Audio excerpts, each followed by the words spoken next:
So, as we sit here in our last couple of days of dry January, I'm once again reminded of how ultimately easy this is for me to do.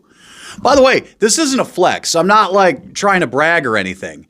Not drinking for an entire month really isn't that hard if you're not addicted to alcohol. Now, obviously, there's going to be temptations. That's common. Even if you're not addicted, humans are creatures of habit. And over the course of this month, you've undoubtedly found yourself in scenarios where you would normally choose to drink, but now you can't.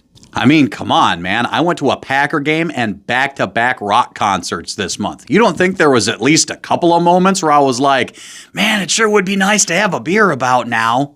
But it was easy to say no and not give into that temptation because I'm not addicted to alcohol. So if you really struggled through this month, I would very strongly ask you to consider seeking professional help and maybe making this little sabbatical from alcohol a permanent thing, because you might have a problem, or at least might be developing one. Or maybe you just found this difficult because your lifestyle brings you into these scenarios where you're surrounded by alcohol and the temptation is there a little bit more frequently. And I get that, man. This is Wisconsin. I mean, our state flag should probably have a pile of empty beer cans next to a campfire on it.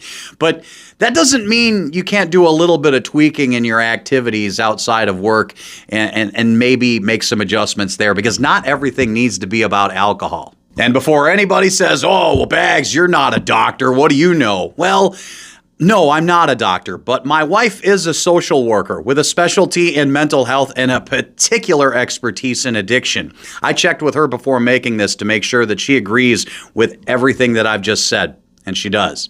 Look, just looking out for people. I'm as excited as anyone to get back to business as usual and having a beer here and there. But if you're just a little too excited, maybe that's not the greatest sign.